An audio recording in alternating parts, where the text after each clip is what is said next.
but that's got to probably mean something to you that you've established that sort of credibility with the team. Yeah, I think a lot of it is about my past. Like guys are seeing what I've been through, and when younger guys are going through a hard time, like I feel like I'm somebody they can look up to.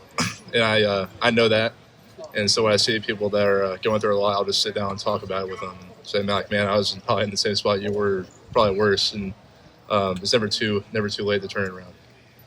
Bennett, how do you feel like all you guys are just kind of pushing each other in the tight end room right now? I think it's great. I mean, this is by far the best room I've been in since I've been here, and that's saying a lot with Stove and G and them. So, I think it's healthy competition. It's friendly competition. We're all best friends off the field, and so every time we're out there, we know we're competing, and we just make each other better. What has Max brought to the room to elevate you guys? Yeah, Max is probably the best route runner I've ever seen, like for a tight end. I mean, his breaks are so sharp, and I've learned a lot from him, just like having a plan going into a route. So he's been a great addition. Ben, Max was talking about the relationship he has with you on and off the field. What have you kind of learned about him away from the football field? Like, who is Max Klare away from the football field? He's a down-to-earth, chill guy. I mean, he's like probably the best. He's the chillest guy I've ever met. That makes sense. I mean, he is so chill. He's great to be around. He's fun. And I like talking. I like being social, and so does he. So we just get along really well. How much do you see him flip the switch when he's on the football field? Does he flip the switch? Oh yeah, he flips the switch. Does he have any hobbies that would surprise people? Not that I know of. Not yet. Maybe I didn't get to know him better. I don't know. I mean, you're like the authority on Julian Saints that you're the only one that's ever caught a touchdown pass. Yep, I have that. What are your impressions of him in this training camp, and what do you expect? Yeah, Julian's he's enhancing what he did last year, and he came in and was super impressive, and now he's just taking another step. So I'm excited to see what this season Julian has. What makes this the best tight end room you've been part of? I think how deep we are. I think we have 4 or 5 guys that can really just go out and play a whole game, and we would be in a great spot. So it's an advantage for us to not only learn from other tight ends in the room, but to stay fresh, and we can keep just roll and just roll people off the ball. Is this the best position group on the team? Go ahead. Is this? I like to think so. I might be a little biased. Do you guys talk about that amongst the? I mean, amongst ourselves, we say that we just set the tone. Not only for the offense but for the team. Like the first play of the game, like the tight ends need to bring the energy. We need to be the ones getting the offense going. Coach Bailey's really talking up all of you guys. Then he said the main leader is you. Yeah. What went into that?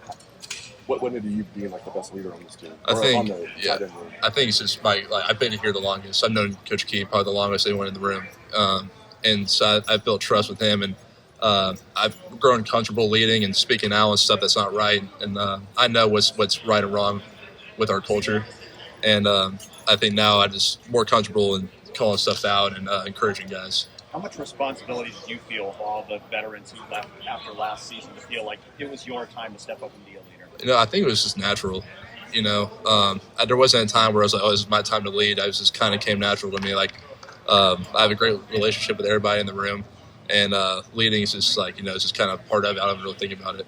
Chemistry can't be forced. It almost has to happen, doesn't it? No doubt. Just like with last year's team. What do you sense it's different or special about this year's team? Yeah, I think from that regard. I think we're younger than last year. Yeah. And what I've seen the most is just the leadership, how it's grown so much. And now I think Jelani's done a great job, from not being technically a leader, but he's leading just as much as I am. And I think stuff like that, guys are stepping up, and we're growing up a lot. Name a few more names that you've seen step up. Yeah, from a leadership standpoint. Yeah, I would say my roommate Caden Curry has been phenomenal at leading.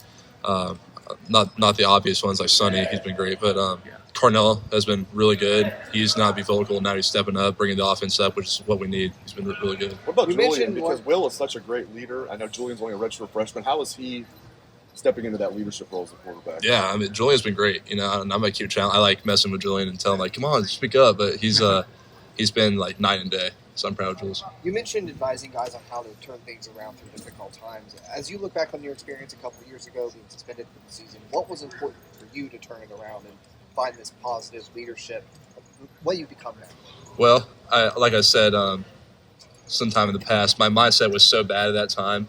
I was in a dark place. And I didn't know if I was ever going to play football here. I didn't know if I was going to transfer. And that's why I can tell guys that are kind of like, might be thinking about that. Like, man, like you have to change your mindset. Like there was just a time I remember, like I told my dad, like, I don't want to play here or something like that. And he told me, no, like you're going to do it. And I wanted to say like, no, you're fine. Let's go somewhere else. But he didn't. And really my mom too. And so at that point I changed my mindset that I'm going to do this to the best of my ability. And I really bought into that, and I didn't worry about anything else. And I just took it one day at a time, and my career changed. Besides your dad, who else helped pull you out of that? My mom, Really? my mom, and my fiance now. And anybody around here? Anybody in this program? I didn't really talk to much people about it, Yeah. But it was hard, and yeah, my mom, dad, and fiance. When did you get it? Last question. May. Yeah. Okay. Thank you. Thanks, guys.